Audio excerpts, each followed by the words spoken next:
കേരളത്തിലെ ഏറ്റവും വലിയ തട്ടിപ്പുകാരനും അഴിമതിക്കാരനും കള്ളക്കടത്തുകാരനും എന്ന് ഇവിടുത്തെ രാഷ്ട്രീയ പാർട്ടികൾ നിരന്തരം മുദ്ര കുത്തുന്ന ഒരു വ്യക്തി, അയാൾ നേതൃത്വം കൊടുക്കുന്ന ഒരു രാഷ്ട്രീയ പാർട്ടിയുടെ കിഴക്കമ്പലം 2020 റോഡും വഴിവിളക്കും അനുബന്ധ സംവിധാനങ്ങളൊക്കെയാണ് ഈ കാണുന്നത്.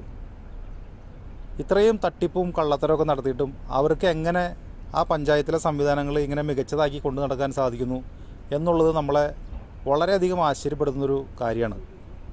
ഞങ്ങളുടെ പഞ്ചായത്ത് ഭരിക്കുന്നത് ഇടതുപക്ഷമാണ്. വളരെ സത്യസന്ധമായിട്ടുള്ളൊരു ഭരണസമിതി, ഇടതുപക്ഷം ഹൃദയപക്ഷം എന്ന് പറയുന്ന പോലെ ഏറ്റവും മനോഹരമായിട്ടുള്ള സിസ്റ്റമാറ്റിക്കായിട്ടുള്ള യാതൊരു ക്രമക്കേടുകളോ അഴിമതികളോ ഒന്നുമില്ലാത്ത ചെറുപ്പക്കാരായിട്ടുള്ള ഭരണസമിതി, സുതാര്യമായ ഭരണം, എന്ത് കാര്യങ്ങൾ നമ്മൾ ചോദിച്ചാലും വളരെ കൃത്യമായിട്ട് മറുപടിയും ഒക്കെ നൽകുന്ന വളരെ സത്യസന്ധമായിട്ടുള്ളൊരു ഭരണസമിതി. എന്നിട്ടും ഞങ്ങളുടെ നാട്ടിലെ വഴിവിളക്കുകളൊന്നും തെളിയുന്നില്ല, റോഡുകൾ നന്നാവുന്നില്ല. ഒരു വഴിവിളക്ക് കേടായാൽ തന്നെ അത് മാറ്റിയിടാനുള്ള ഒരു സിസ്റ്റമാറ്റിക്കുള്ള സംവിധാനമില്ല. ആളുകളെ കൊച്ചപ്പാട്ടുണ്ടാക്കി മാറ്റിയിട്ട് കഴിഞ്ഞാൽ വീണ്ടും ഒരാഴ്ച കഴിയുമ്പോൾ വീണ്ടും അത് അടിച്ചു പോകും.